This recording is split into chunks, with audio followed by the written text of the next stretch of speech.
Նախ հայ-իրանական հարաբերություններից է հետաքրքրվում իրանցի լրագրողը Հայաստանի վարչապետից։ Ասում են, ձեր իշխանությունն արևմտամետ է, ձևակերպում է լրագրողն ու շարունակում. դա չի ազդի Իրան-Հայաստան հարաբերությունների վրա։ Փաշինյանը կրկնում է, բալանսավորման քաղաքականություն ենք վարում։ Տարածաշրջանային այս բազմազանությունը նաև հնարավորություններ է ստեղծում մեզ ինտեգրված լինել ոչ միայն արևմուտքին, այլև ինտեգրված լինել արևելքին։ Մենք չենք ուզում, որպեսզի պայմանական արևելքի հետ մեր հարաբերությունները նվազեն կամ թուլանան, մենք ուզում ենք, որ այդ հարաբերությունները խորանան։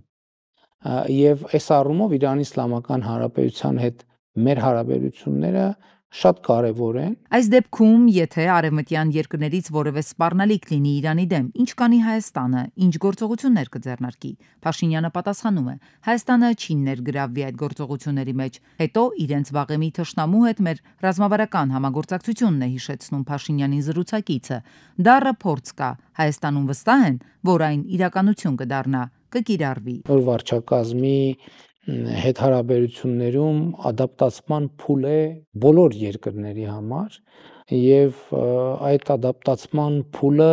անցնելուց հետո է, որ պետք է այդ հարաբերությունները գնահատվեն։ Հետո թեման Հայաստանով անցնող ճանապարհն է, որը պահանջում է Ադրբեջանը։ Փաշինյանը հիշեցնում է, կոմունիկացիաների վերաբերյալ հայկական առաջարկը ձևակերպել են եւ Բաքու ուղարկել։ Սպասում են պատասխանի։ Այդ առաջարկով կարող է հարցը լուծվել։ Դա Ադրբեջանին տրամադրված իրանական ճանապարհի սկզբունքով գործող հայկական ճանապարհ կարող է լինել, իսկ երրորդ ուժերի ներկայությունը անընդունելի է Հայաստանի համար, շեշտում է Փաշինյանը։ Եթե նույնիսկ դրա մասին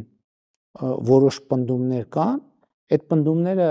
չունեն որևէ հիմք եւ իրականության հետ որևէ աղերս չունեն։ Սակայն այն ընթացքում, երբ Փաշինյանը, այսպես ասենք, սպասում է Բաքվից դրական պատասխանի եւ մերժման հիմքեր չի տեսնում, նաեւ հոդված է գրում, վերահաստատելով հայկական առաջարկը Ադրբեջանի արտգործնախարարության ներկայացուցիչը արձագանքում է Փաշինյանին։ Հաջիզադեն պնդում է, թե Երևան ներկայացրած առաջարկները ըստ էության անհարկի են, դժվար իրագործելի եւ գործնականում երթուղին երկարացնող։ Ըստ նրա, դրանցով Երևանը նպատակ ունի շեղել ուշադրությունը ստանձնած պարտավորություններից։ Բոլորին է հայտնի, որ Հայաստանը գրեթե 30 տարի օկուպացիայի տակ էր պահում Ադրբեջանի ինքնիշխան տարածքները, ինչը հանգեցրել է Նախիջևանի ինքնավար հանրապետության շրջափակման։ Հայաստանը նաև 44-օրյա պատերազմից հետո որևէ դրական ներդրում չի ունեցել հաղորդակցության ուղիների վերագործարկմանը նվիրված բանակցություններում։ Սա փաստորեն Բաքվի պաշտոնական պատասխանն է Հայաստանին, թե դեռ պետք է սպասել փաստաթղթավորված մերժման։ Ամեն դեպքում պարզից էլ պարզ է,